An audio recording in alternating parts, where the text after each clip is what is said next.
Ada pula amalan-amalan yang harus kita amalkan. Yang penting pertama, jangan maksiat. Kan Syekh Muhammad Amin Syengkiti, seorang ulama di Mekah itu, beberapa tahun yang lalu saya berjumpa di Mekah. Dia orang cerdas.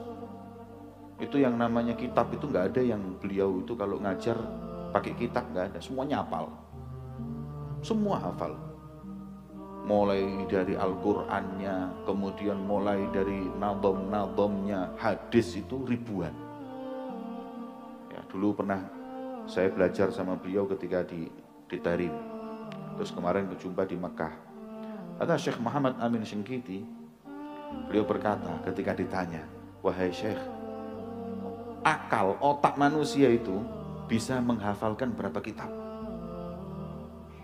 Berapa kitab? 100 kitab? Beliau menjawab, kullul kutub fil alam. Semua kitab yang ada di bumi ini bisa ente hafal. Kemudian, Syekh, ini apa nggak terlalu berat? Nggak mungkin orang bisa seperti itu. Mungkin. Lah kalau ada yang nggak bisa, jawabannya beliau, wa asi. Berarti maksiat sama Allah itu orang. Yang mencegah ilmu itu hanya maksiat kepada Allah. Syakautu ila waqi' su'a hifdhi fa arsyadani ila tarkil ma'asi wa a'lamani bi anna al-ilma nurun wa nurullahi la yu'ta lil 'asi.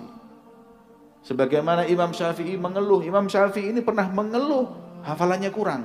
Apalagi ente ngeluh hafalan anak kurang. Loh, Imam Syafi'i mengeluh kepada gurunya Syekh Waqi'. Kemudian apa katanya Syekh Waqi'? Fa'a'lamani bi annal ilma nurun. Ente kasih tahu ya. Ilmu itu cahaya Allah. Dan cahaya Allah itu enggak diletakkan di hati orang yang maksiat kepada Allah. Ya. Maka itu jangan maksiat. Kalau mau dapat ilmu, manfaat, ngafal enak, belajar faham, dapat futuh dari Allah, ilmu laduni, maka syaratnya jangan maksiat, yang pertama. Yang kedua, aktsir min tilawatil Quran. Karena itu sumbernya ilmu. Semua ilmu yang kita pelajari ini sumbernya Al-Quran. Mambaknya Al-Quran. Ilmu manapun yang gak sesuai dengan Al-Quran gak dipakai. Hadis yang ente pelajari, nahwu yang ente pelajari, fikih yang ente pelajari itu semuanya Al-Quran. Makanya banyakin baca Al-Quran. Ente semakin banyak membaca Al-Quran semakin mudah.